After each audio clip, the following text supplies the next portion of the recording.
I have discussed in the last class what do we mean by short-term scheduling, medium-term scheduling, and long-term scheduling.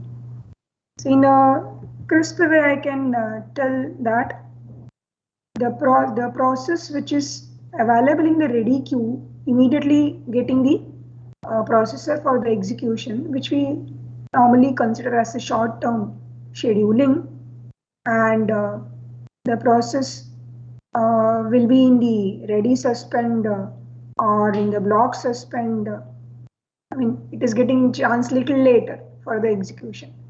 We consider it as a medium-term scheduling, and the long term would be which is in the secondary memory, maybe it is the suspended one.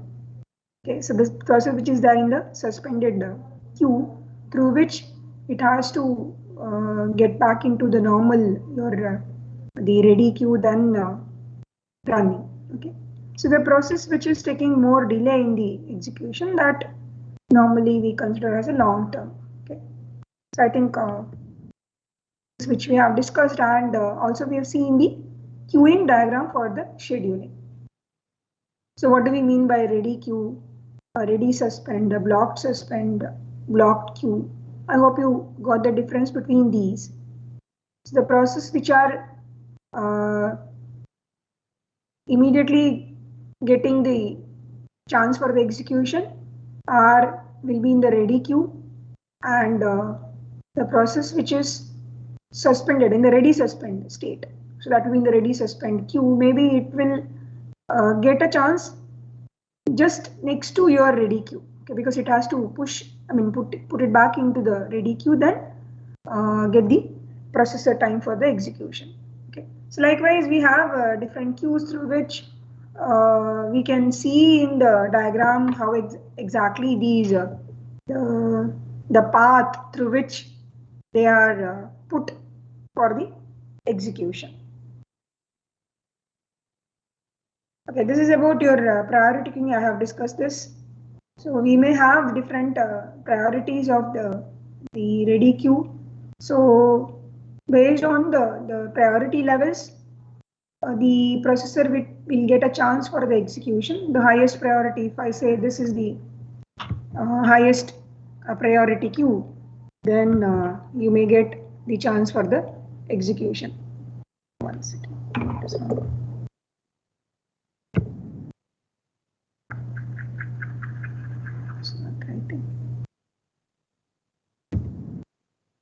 Yeah, so the pen is, so we have different priority orders of the queue, and the process gets getting dispatched for the execution. So we can see the suppose if the particular process is waiting for an event, then that is put in the blocked queue. Okay. So here we can notice that the ready queues are given with a different priority, so that you get to know which is should be executed immediately based on their priorities. And these are the various parameters which we will be using throughout while discussing the different scheduling, that is turnaround time, what is response time. So turnaround time is the process, it is a complete time. The process, once it is arrived in the queue, how long it has to wait in a queue to start the execution, and what is the time duration for the execution. Okay, that is waiting time plus execution time will be your turnaround time. Okay. And if normally we consider that is for your batch job, means you don't have any interactions in between. It may not wait for any event. But if the process is sort of interactive, in such a case, it is waiting for certain events. There should be time from the submission of request until a response begins to be received. So it is waiting for any response. So there is a time taken for the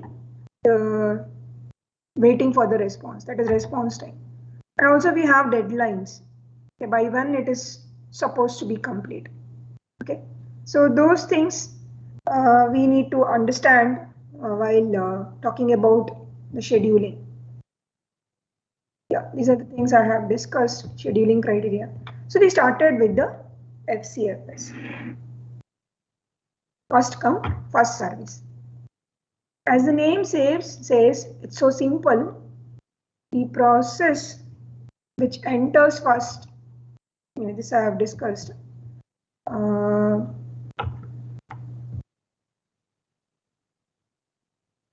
Yeah, in FCFS, the process which is entered first in the queue, ready queue, will get a chance for the execution. The process which means the process which is waiting for a long. Okay, so that I can say. So what was the maximum? That is the selection function. It was entered first, so that should be given as the highest priority for the execution. FCFS, if you see the various parameters they have shown, you have a maximum, that is the waiting time would be the selection function, and that is non-preemptive, and throughput is not emphasized. Anyway, so we shall see while discussing the specific scheduling. So in scheduling policies, we will be noting about the various parameters, something like a waiting time, execution time, and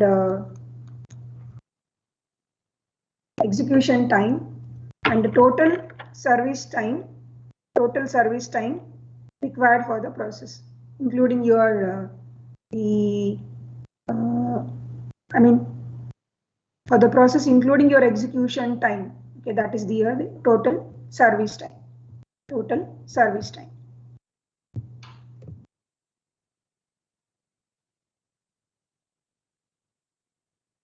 So in your decision mode, if you see in any of the different scheduling, it could be preemptive and non-preemptive.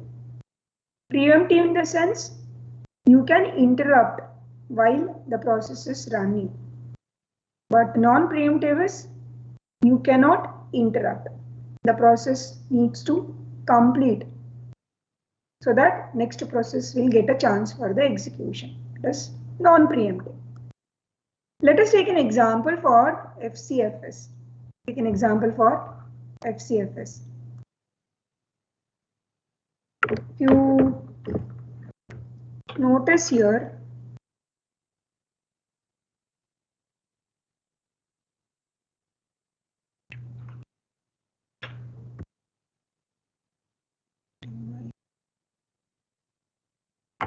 yeah. So here in this example, we can see there are four processes, W, X, Y, Z. Okay, you've got four processes with the different arrival time. So for W, look at the time given. Arrival time is 0. And this means as soon as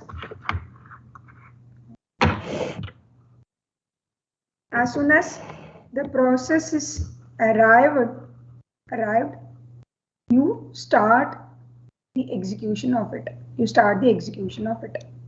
So the start time is 0, which means it is immediately start executing. So your execution, that is service time is 1. So what is the waiting time? Waiting time is 0 here.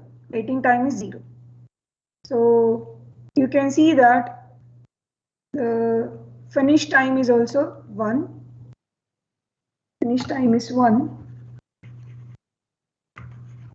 The pen is not writing.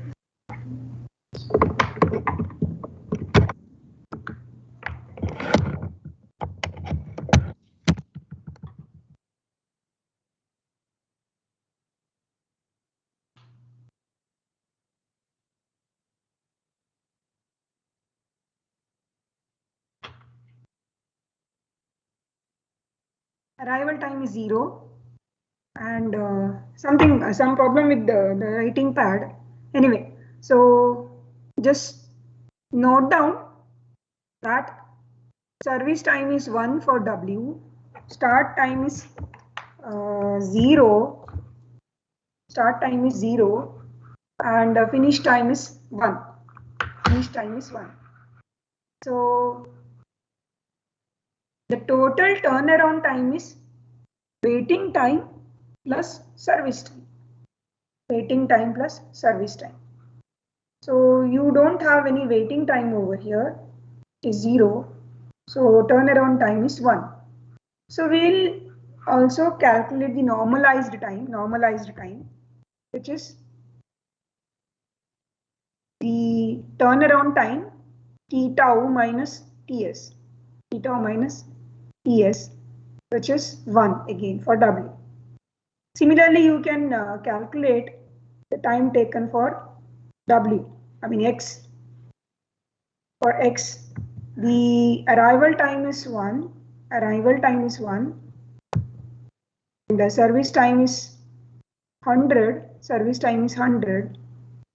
start time is 1, so finish time is 101. So it is arrived at 1, immediately it started executing, and the total time taken for the execution is 100. So by when it is going to complete, it is 101. That is a finish time. By when? Okay. So finish time is 101. What is the turnaround time? Turnaround time is the execution time, whatever we have considered here. Here, it has not waited, because you can see that it is arrived at 1. So waiting time would be 1 minus 1. When it has arrived, when it has started. Waiting time is 0 plus service time is 100. So your turnaround time is 100 again. Right? So normalized would be 1. In a similar manner, you can calculate for the next one. But here if you notice, this process, why it is so short? The service time is just 1. But it has arrived at 2.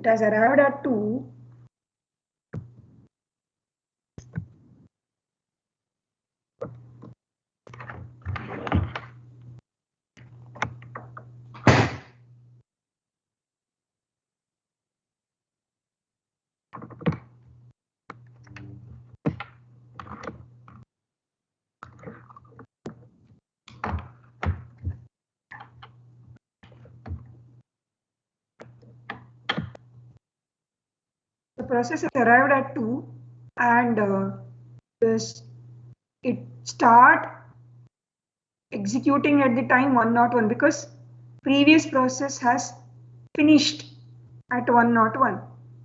Okay, so it's a first come first service. So process X has arrived before Y.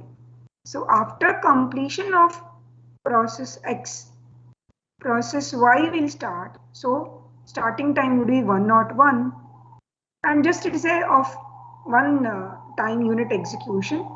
So finish time would be 102. But if you notice the turnaround time,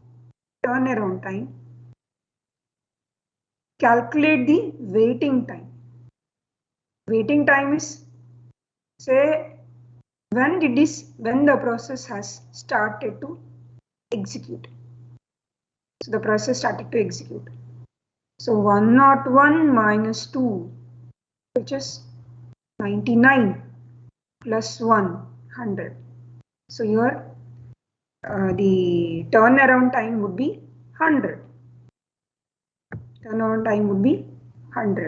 So if you calculate the T tau by Ts, T tau is 100, Ts is 1. So what we want to convey here is the process with the shorter time had to go through the penalty, because I mean, even though it is shorter, because of the algorithm we choose, it is first come first service.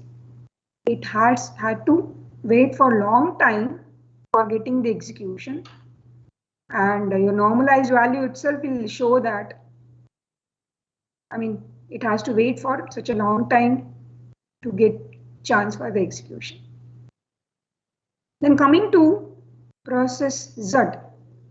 So this has arrived at 3, but if you notice at 1 or 2 this process has finished previous one. So you can start immediately the process Z. The service time is 100. So finish time will be 102 plus 100, which is 202, and your turnaround time will be waiting time plus execution time. What is your waiting time?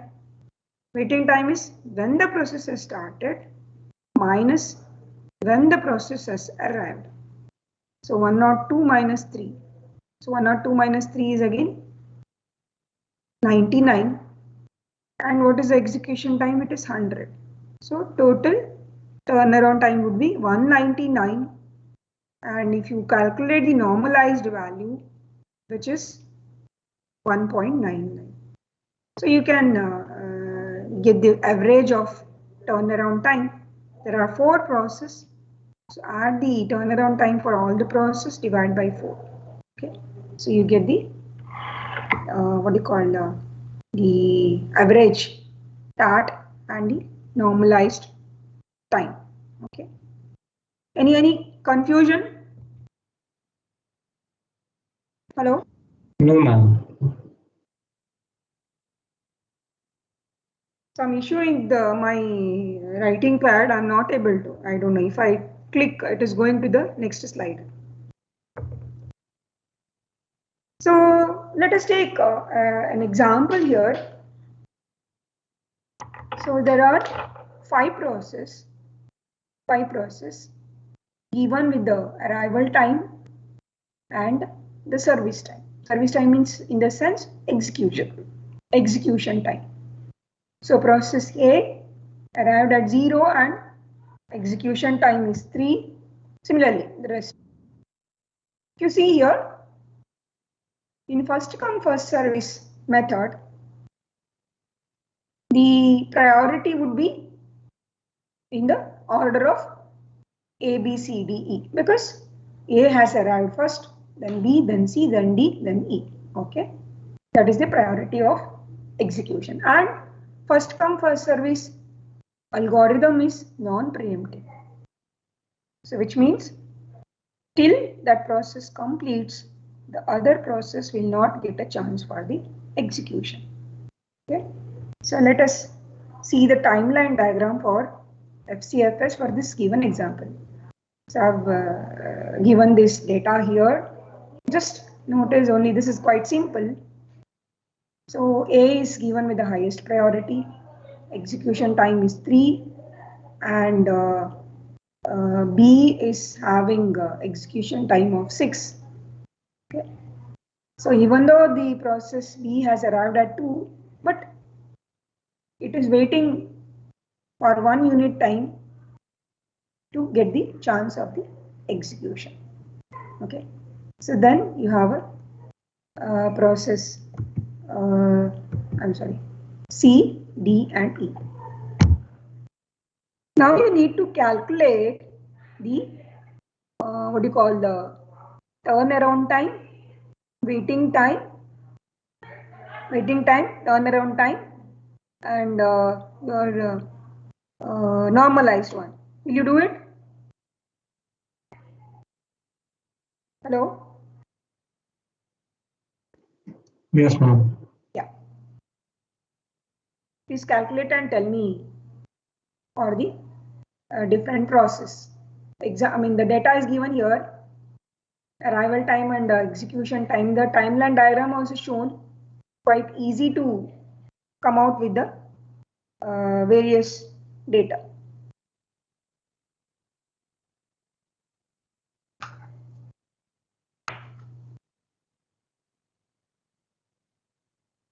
So if you notice process A, right, the waiting time for the process A is 0.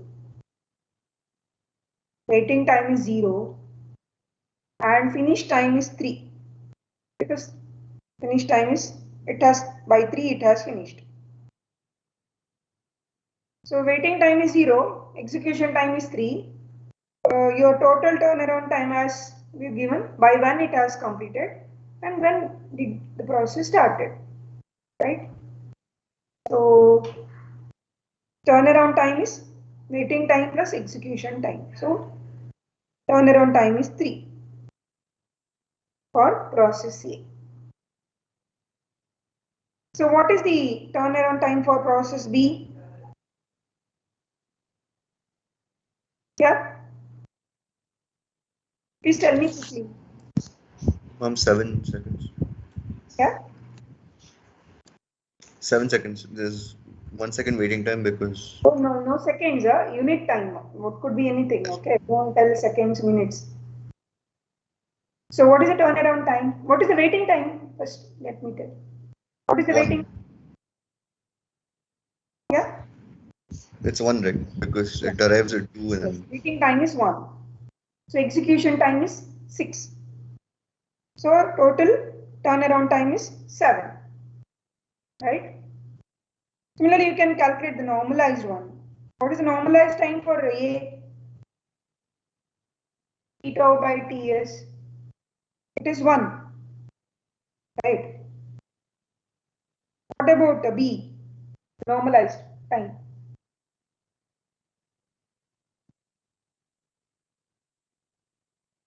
Yeah. 7 by? what normalized time is again? Yeah, normalized time for normalized time is given with T tau by Ts. Normalized time, the normalized turnaround time, which is given as T tau by Ts, shown in the table, right? So what is the turnaround time divided by the execution time with the normalized time? So what is the normalized time for A and B? For A anyway it is 1 because the service time is 3, turnaround time is 3, so it is 1. What about B? Yeah? Is it 6 by 7? Turnaround time is 7. 7 by 6. 7 by 6. Yeah. So similarly, you calculate for C. So what is the waiting time for C? Because the timeline diagram is given, it is quite easy because it has arrived. If you draw the arrival time, I'm not able to draw it here. Some problem. So the process B has arrived at 2, but if I touch the pen, it is moving. So process B has arrived at 2. So the waiting time is 1. So the process C has arrived at 4, but it got the chance of the execution at 9. At 9, it got the chance for the execution. So what is the waiting time?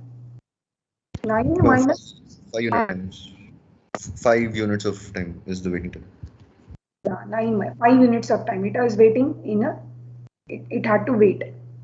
So waiting time is 5, execution time is 4. So turnaround time is 9. So normalized one is 9 by 4. I hope you're getting it. Hello? Yes, ma'am. Similarly, you calculate for process D and E.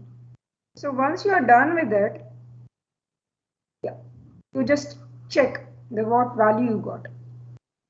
So here you just notice, just look at only the FCFS. So I hope you got the same value as I have told. The turnaround time for process B is 7 and process C is 9, process D is 12 process E also 12, and the normalized one is shown here because that is calculated with the T tau by Ts. Execution time is already given over here on the given data. Execution time, that is service time, 36452. So TAT by service time. So 3 by 3, 7 by 6, 9 by 4, 12 by 5, 12 by 2. Okay. So that is the normalized time, and mean value you get as the one which is given over here. So FCFS is clear, right? Hello? Yes, ma'am, it's clear. Now let us see the round robin. Round robin is preemptive because there will be a quantum time allotted by the processor, and after that particular quantum time, it is preempted. There will be a timer interrupt, and the next process in the queue will get a chance for the execution. But here again, what they say is, even though it is round robin, the ready queue will be put in an order of first come first service based, right? So it is dispatched in the way in which FCFS, because the first process which is arrived should be serviced. For the same example, you look at this here.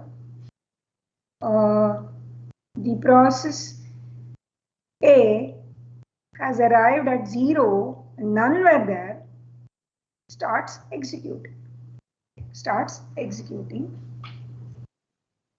and the process B has arrived at 2, so B will execute, and if you look at the data given, process C will arrive at 4. So at 3, in your ready list back, A is there, so A will start executing, and at 4, C will arrive.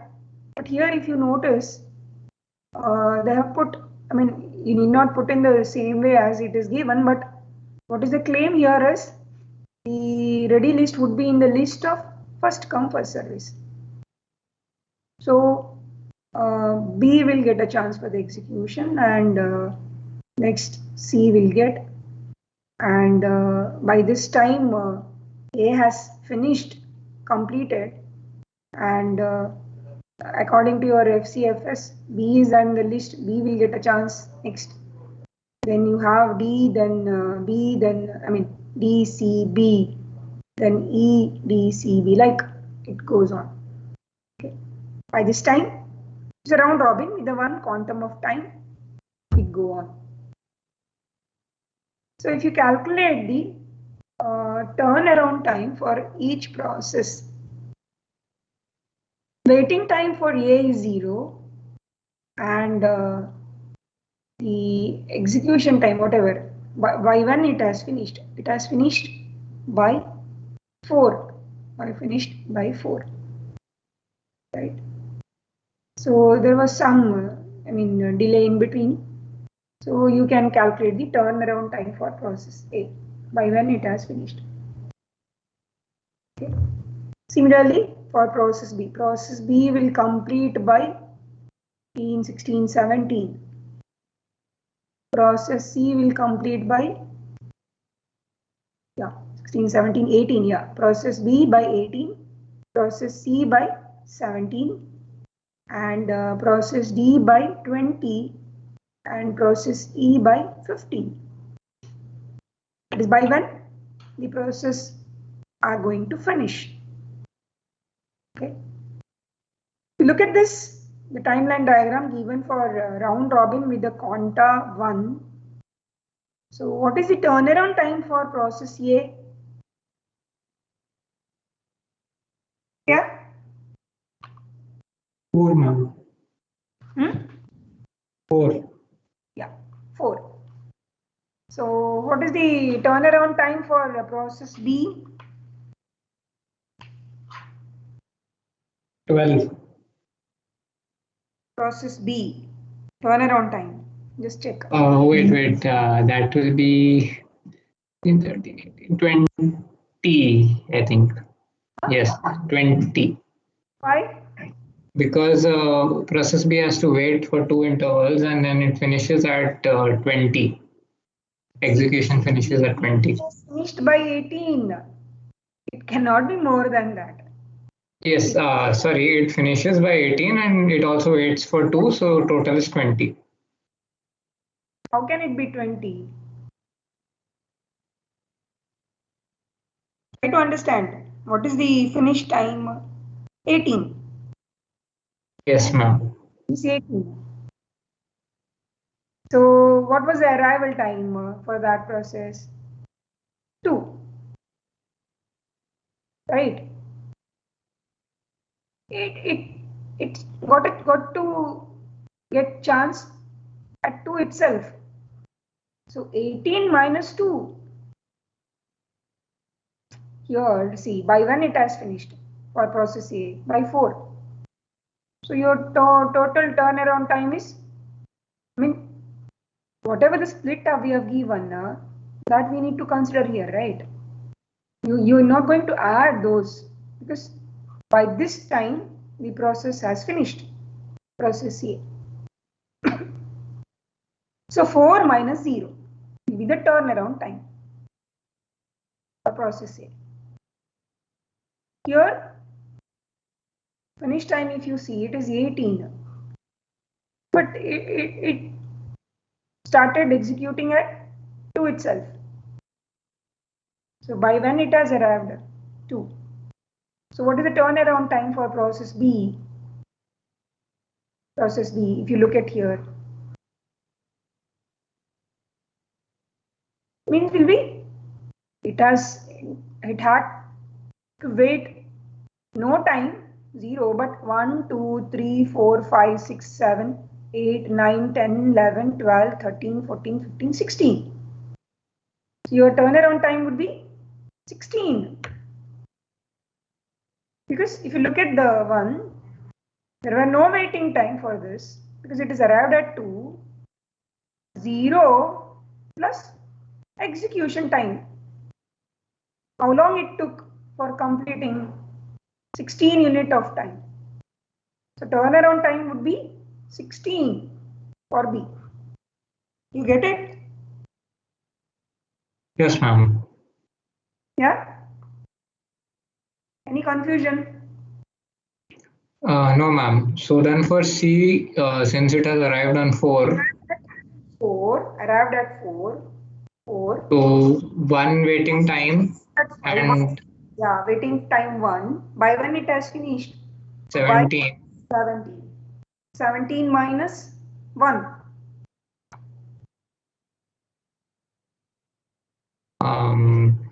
17 minus 5 plus 1, Minus right? 2. Minus 2. 1 second. 3, 3, 4. 4. Started executing at 5. 5. So 17 minus 5 plus 1. 2, 3, 4, 5, 6, 7, 8, 9, 10, 11, 12. Yeah. So 12. Shouldn't it be 13? 30. It should be 30. Yes, ma'am. 30. So the turnaround time is 30 because it had to wait one unit of time, right? 12 plus 1. Got it? Yes, ma'am. What about D?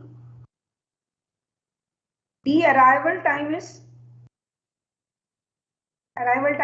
6. 6. Arrived at 6.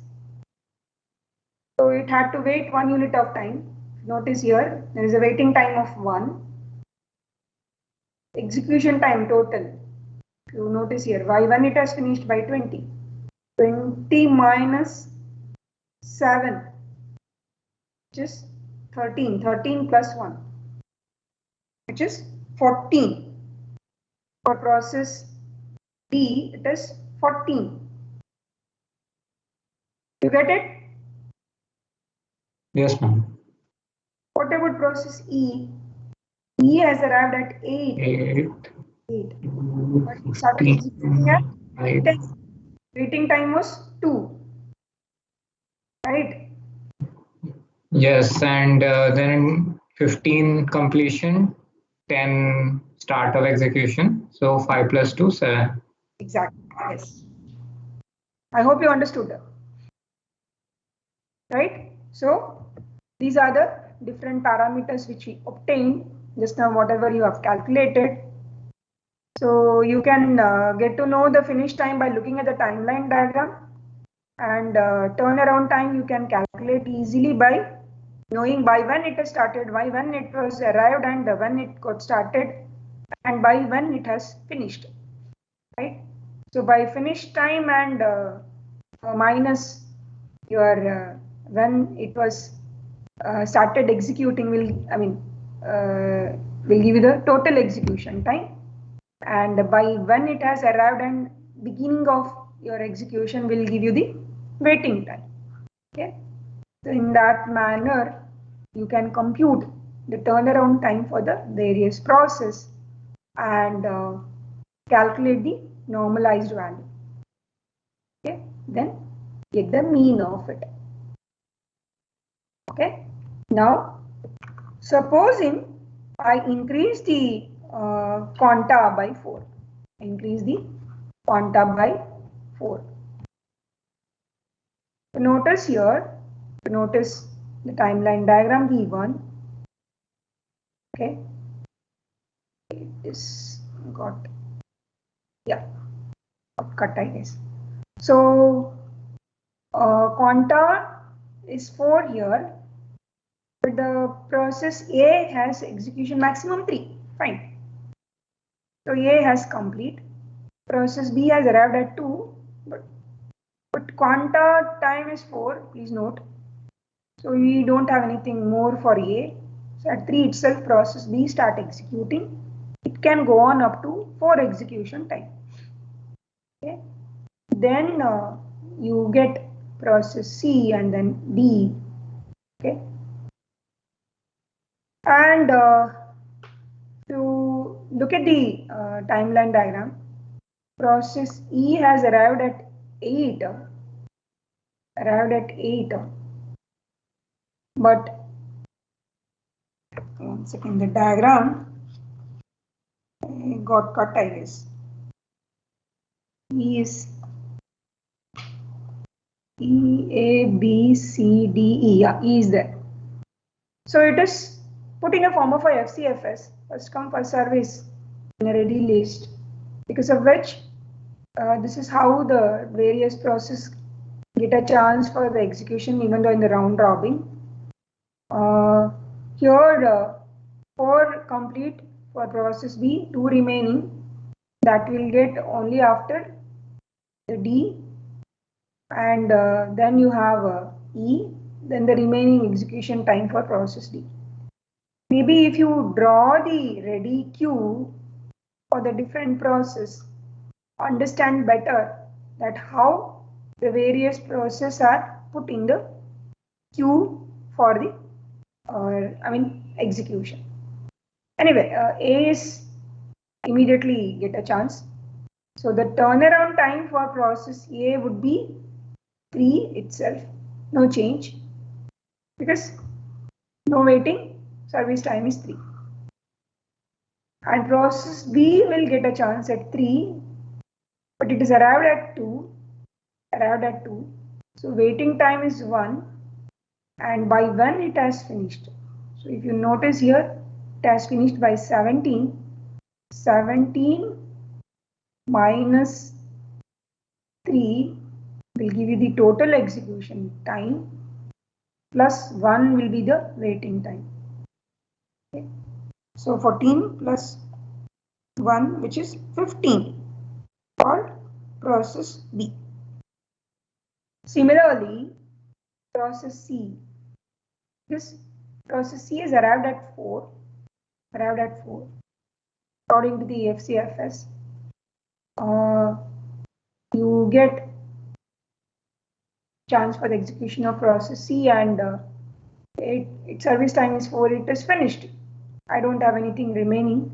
So since there is nothing, and process D is arrived at 6, so that will get a chance. Now if you calculate the turnaround time for process C, arrival time is 4.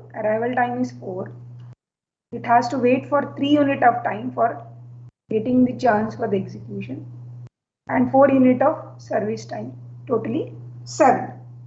That is the turnaround time. And process D, notice the timeline diagram. Process D has arrived at 6, and it is getting a chance of the execution at 11. So 11 minus 6, which is 5. Waiting time is 5.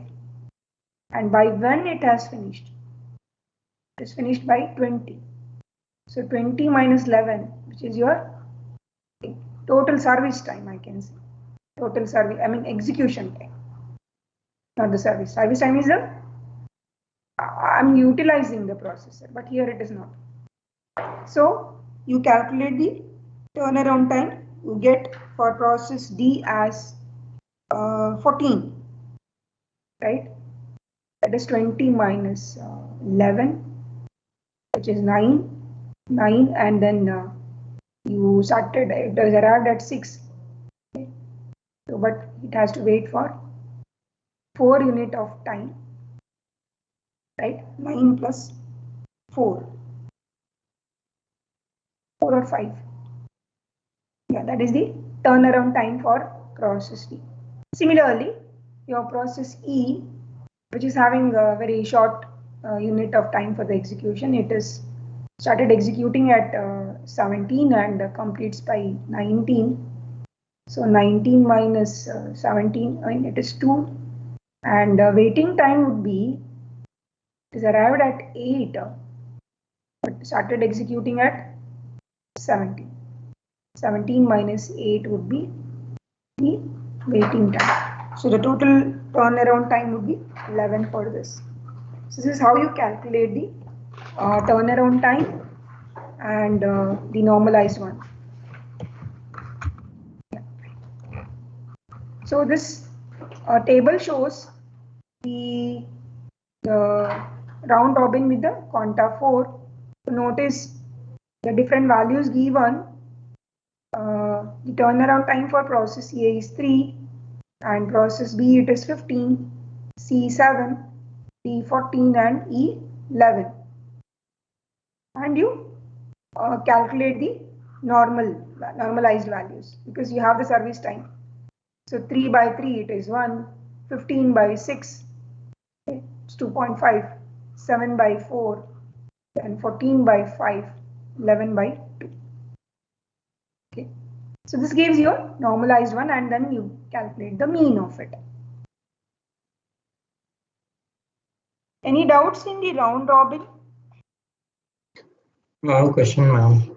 Yeah. So we are comparing basically turnaround time and the normalized turnaround time are performance parameters, right? That we can see how good the scheduler is, sort of. So we are comparing these 3 options, that's fine.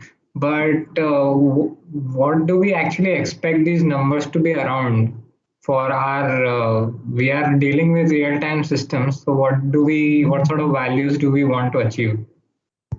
So here, when we look at the one, how the, so now we are looking at only the, what do you call, in uniprocessor scheduling, there is nothing like how efficient the processor is used for the different process. The efficiency. If we have 100% efficiency, then maybe have you gone through your Gantt chart kind of a thing in real-time systems? Gantt chart. Oh, ma'am, I don't know about that. Anyways, this here we have given, right? Okay, so if you see the one, look at the one. I'm utilizing the processor here. Okay, there is no. There are 5 processes, right? We have been utilizing the processor throughout, as per the timeline diagram given, right? But there could be some sort of a switching time takes place. So what we are aiming for is to notice the quanta with 1 and quanta with 4. We have not shown that switching time because there is a latency, there is a context switching time is needed for every process when you switch in preemptive scheduling. So that may add some delay in the scheduling. Okay. So if I have a shorter quanta, then there could be more delay involved in your switching time itself. So what they suggest is better not go for a too short quantum of time for every process scheduling. In real-time scheduling, what they mean is if it is so accurate system kind of a thing, then I may have to keep watching that every unit of time what is the event, what is the event I'm waiting. If it is event based interactive process system, then every unit time I need to check that is any event is waiting for me to run. Okay, so otherwise if I go on with the small quanta time, there will be added delay in the switching time. Added delay in the switching time then. So that will add to your total time taken. See, in real-time systems, what we are looking for is ultimately how efficient is your algorithm without wasting any processor time, and how good in getting, but these are the whatever scheduling I am discussing, these are not the real-time scheduling. So these are general scheduling algorithms. Real-time scheduling algorithms are like rate monotonic, earliest deadline first. Okay. So those are the different types of scheduling used in the real-time systems. These are the general purpose operating system scheduling in the uniprocessor. Here we are not aiming for by when it is going to complete the deadlines and all. We are not. We just go through that how we would be able to get the normalized time. Okay. So one thing we may have to understand here is the difference between the process-based system and the IO-based. Suppose a process had to undergo some IO in between, then the process will go to block. The process will go to block. In such a case, till it completes that interaction with the with the IO, it is waiting in a blocking queue, and another process will get a chance for the execution. Right. So if you look at the this round robin scheduling, if there is any here so far we have not shown any IOs, hoping that this process whatever we have given are the process based. I mean, you don't have to wait for any blocking for the IO. So the net is quite smooth here. Only the switching time will take place between the different processes. So what I want to convey here is the various algorithms which would be better in the IO bound process or processor bound process. So we need to go through that. I mean, we need to understand. Considering your normalized, the data which we got, right? There is nothing as such here. We got some values. That is a mean, because the mean will be based on your how many process you have it, number of process you have it. But the main concern over here is what is the see, if you maybe I'll be able to convey with the FCFS, for example. Say FCFS, what was according to this, in FCFS system, the shortest process would be 2. I mean the process E. Process E is the shortest execution process. And what is the penalty it is facing? That, if you understand, the service time is 2 and it is arrived at 8. It's arrived at 8. Who's kid? Yeah? Hello? Did you say anything? No, ma'am. Please continue. Yeah. So for process E, the service time is 2 and the arrival time is 8. If you look at the turnaround time here, it is 12. Turnaround time. How did you arrive at this 12? Because it had to wait for 4 or 6 unit of time. I think not more, maybe more than that. Yeah. What is that? So process E has arrived at 8. So the waiting time for the process E is quite great. See. So it has started executing at 10 unit of time it had to wait. That is a penalty you are putting on the shorter process. Are you getting it? These are some of the limitations you can notice. These are why we are discussing this. What are the pros and cons of the different algorithms? That is what we want to understand by this. Got it, ma'am. Yeah. So next, understood now? For in FCFS, the process which is shorter had to wait for longer time because of the type of algorithm. Because the other process, it is it's non-preemptive. It has to wait for such a long delay to get a chance for the execution. Similarly, your RR also has got so many pros and cons. So I hope, one of the thing I have discussed on FCFS, that is, what are the pros and cons. Suppose you have some IO bound process, then you need to wait for the IO completions. Then say in FCFS, what happens? It is non-preemptive. That is again another issue. Suppose a process has gone for any IO issues and it goes to blocked.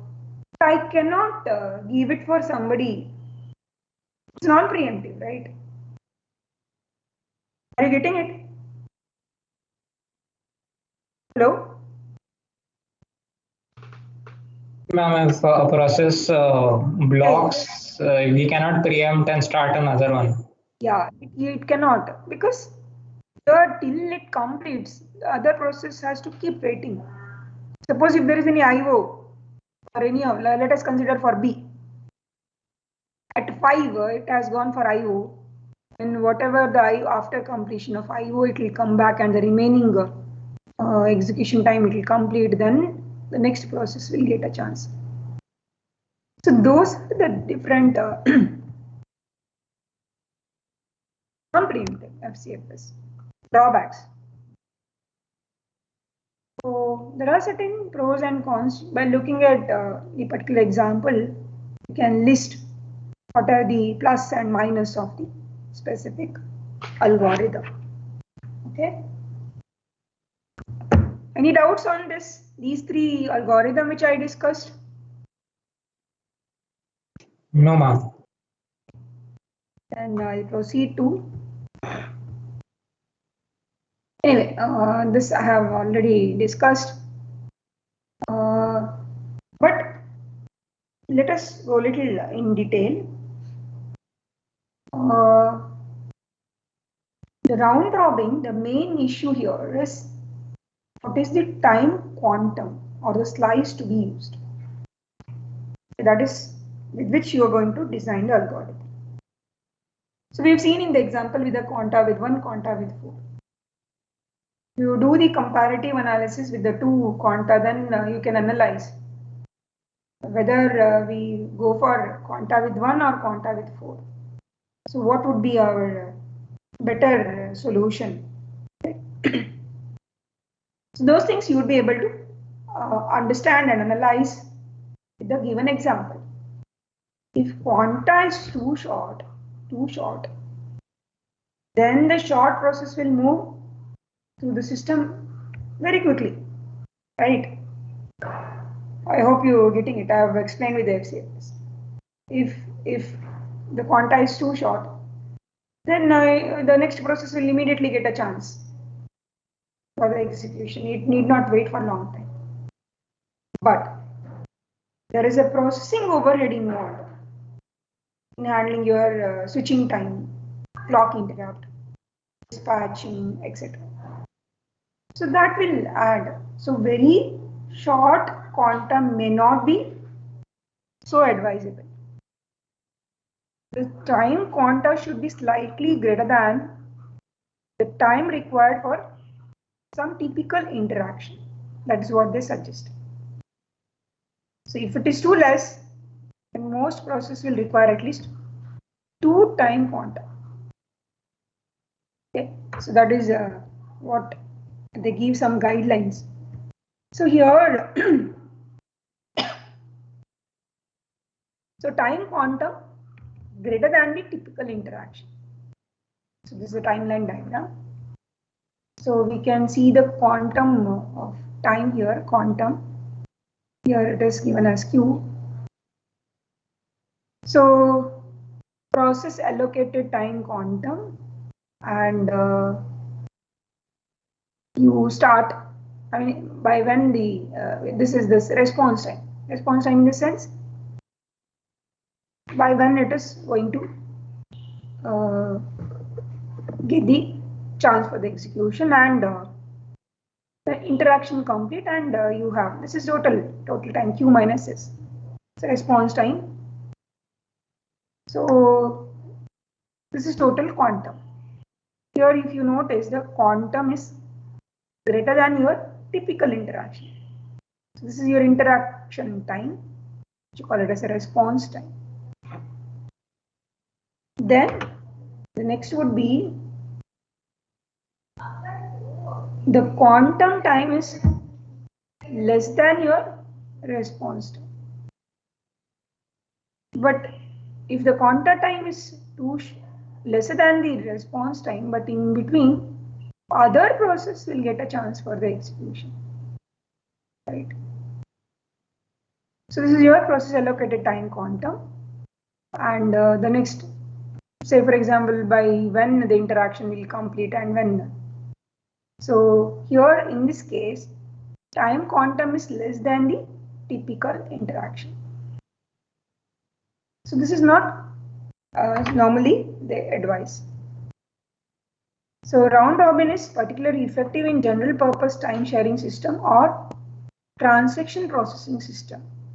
So this you need to know that where for which sort of an application is advisable.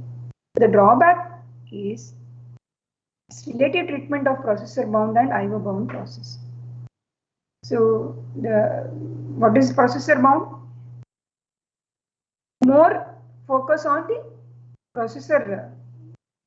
I mean the process will be on execution by the processor itself. There may not be more IO process involved. Rather, you have some process which is having more on the IOs, call it as an IO bound process. So this is the comparison already I have given. Yeah, I have already shown with the ready queue and this example. So this is just to understand the RR with the Q is equal to 1 and ready queue and the running. So the example which I already given. So this shows the ready queue. When 0 for the same example, none were there. So process A get chance for the execution and after 2, B gets a chance for the execution. But if you look at the ready queue, A has pushed in the ready queue. So now after whatever the conta time B will push in the ready queue and A will get a chance because it is there in the ready list. Now at 4 C has arrived. So likewise, maybe this I have explained, but this diagram I have shown so that you better understand by when the process arrived and how they are put in the ready queue based on which they get a chance for the execution. So similarly, yeah, this is for the conta is equal to 1. So this is how you can show the ready list and the running list. So for a unit time of 20, total unit time of 20 taken for completing all the 5 processes. So A, B, C, D, E. By 8, the E has arrived, but already there is some process in the ready queue where when it is going to get a chance, which I have shown in the timeline diagram. Any confusion? I don't think this is needed for your explanation because already given with the, but this I have shown so that you understand how the process are putting the ready queue and getting into running.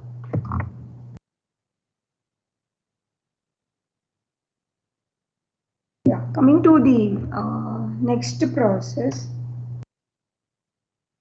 shortest process next. So shortest process next, if you look at the characteristics. SPN, shortest process next.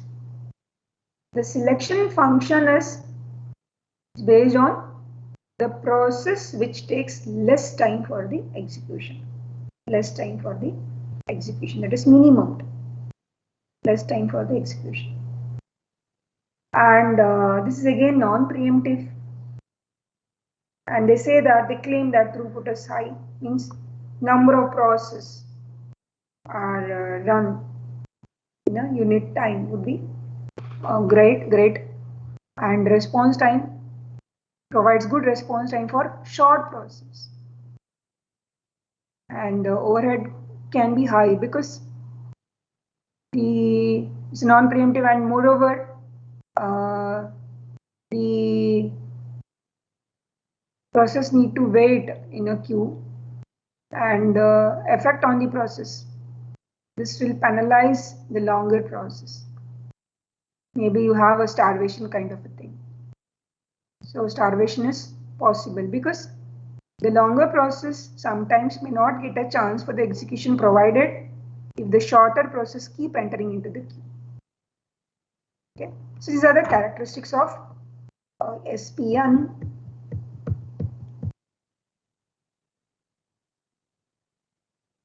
I'll take a 5 minutes break. Okay. Hello. Okay, ma'am.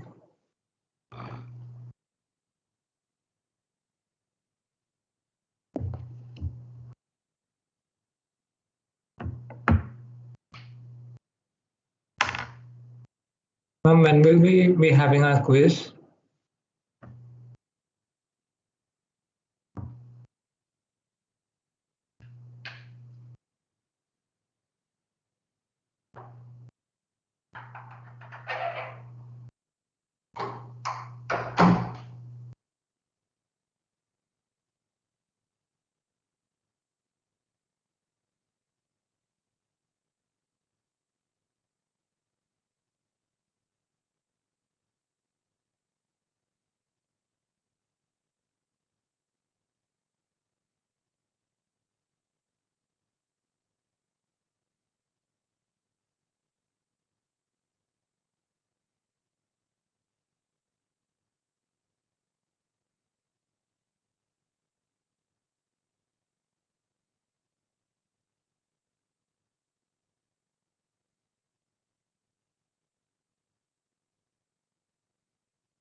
My turn.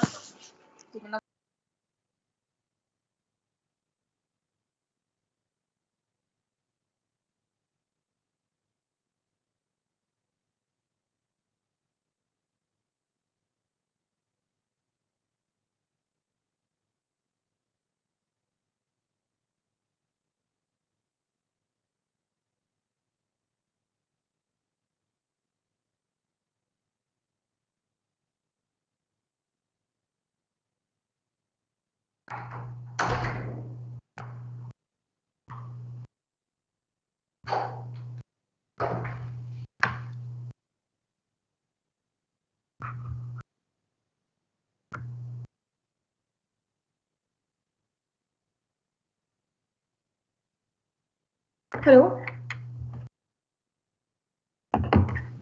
Yes, ma'am. So the shortest process next is PN, which is a non-preemptive scheduling algorithm. So the short process will, the process which is having lesser time for the execution will get a chance for the execution. But the problem is if any shorter process enter into the queue, that keep getting the chance for the execution, and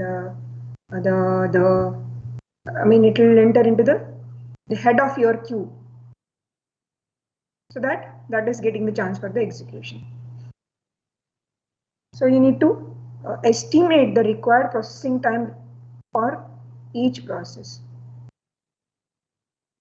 Something like for a batch job, in the sense there is no interactions, so simple applications.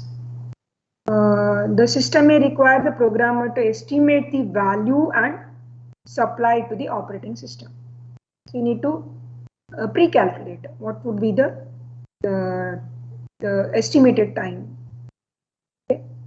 So So they will calculate substantially, that is under your actual running time, and say what is the time taken for the batch jobs, or if for interactive process, like if there is an event, if it is waiting for an event. So the operating system has to keep running the average of burst for each process, because there will be interactions, so it need to wait for the when the different shorter processes keep entering into the queue, the burst of entry, and then when they are waiting for an interaction or the event. Okay, so we will have some calculations, that is to estimate. Okay, so they have given some example. Okay, so this is given as the time taken is 1 by n sum of I is equal to 1 to n ti, where ti is processor execution time for the ith instance of this process. Ith instance of this process. And SI is predicted value for the ith instance. And S1 is the predicted value for the first instance. It is not calculated. Okay. So what we mean here is you have some execution time, that is a time execution, and when the shorter process entering into the queue, ready queue, okay, and say, I mean, probability of, I mean, estimating what would be the total the time taken for the the process. So we this one the Sn plus 1 is given as 1 by n Tn, because that is for the nth process, and n minus 1 by n, this is the formula they have given. Okay. So this formulation gives equal weight for each instance. So equal weight for each instance. Let me we will calculate this, and then I'll go back to the one. Then you will be understand better, I guess. So let me analyze the algorithm, the shortest process next. Then I'll move to the time calculation expressions. So if you look at the one given data here, so the same data given. So process A has arrived at 0. If you observe here for the different process, one thing you need to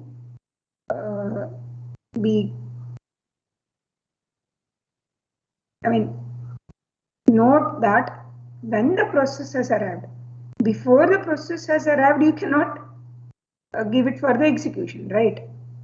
So that is most important here. Since process A has arrived, immediately it will start executing.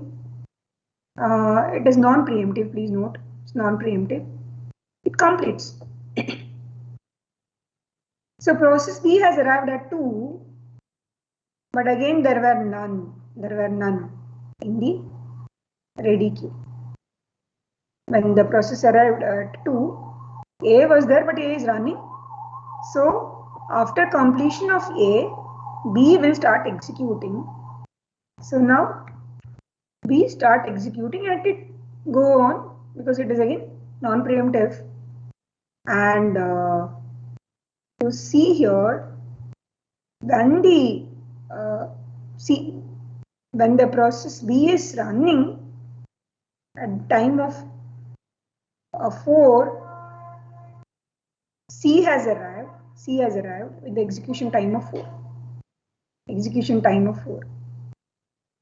But if you look at the diagram, at 4 C has arrived, at 5 D has arrived, at 8 E has arrived, at 8 E has arrived. In your ready queue, it compares because there are 3 processes in the ready queue while B is running. So when you compare all those 3, E is having the shorter execution time. So that picks up and started executing. Then it goes to process C, then D. Got it? Hello? Are you there? Yes, ma'am. So can you please calculate the turnaround time and the normalized value for this 5 process for SPN? And give me the answers immediately. Maybe you can draw in your paper and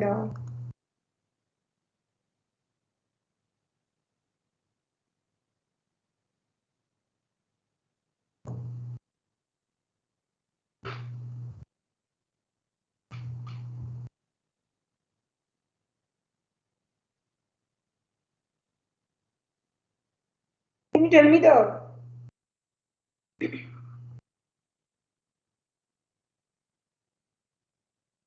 yeah?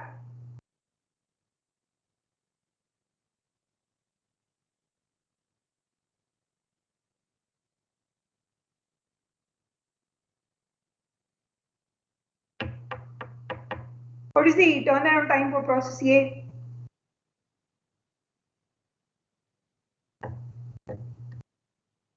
Three, ma'am. 3.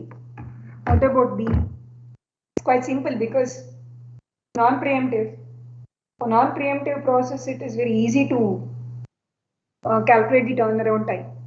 So quickly we can tell. So turnaround time for process A is 3 and process B, it has arrived at 2. So waiting time is 1 plus 6, 7. And process C has arrived at 4 and it had to wait for 1, 2, 3, 4, 5, 6, 7 unit of time, right? And execution time is 4, so 7 plus 4, 11 is a turnaround time for process C. Similarly for process D, it is arrived at 5 and started executing at 15, so 10 unit of waiting time plus 5 unit of service time, so 15. And for E, the arrival time at 8 and started executing at 9. So waiting time is only 1 and 1 plus 2, 3. So TAT is 3. I hope you got it. So you can check. So 3, 7, 11, 14, 3. So this is the turnaround time for the various processes for the given example. And you can calculate the normalized one. So normalized one. So you get the turnaround time mean as 7.6 and the normalized one as 1.84. Okay. And any doubts in the SPN for the given example?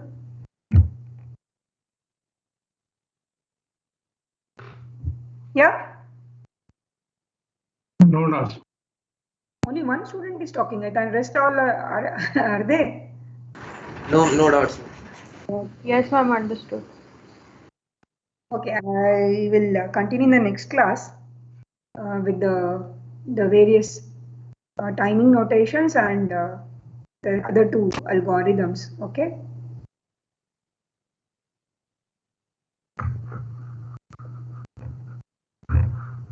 Okay, then we'll leave. I will not conduct any quiz today.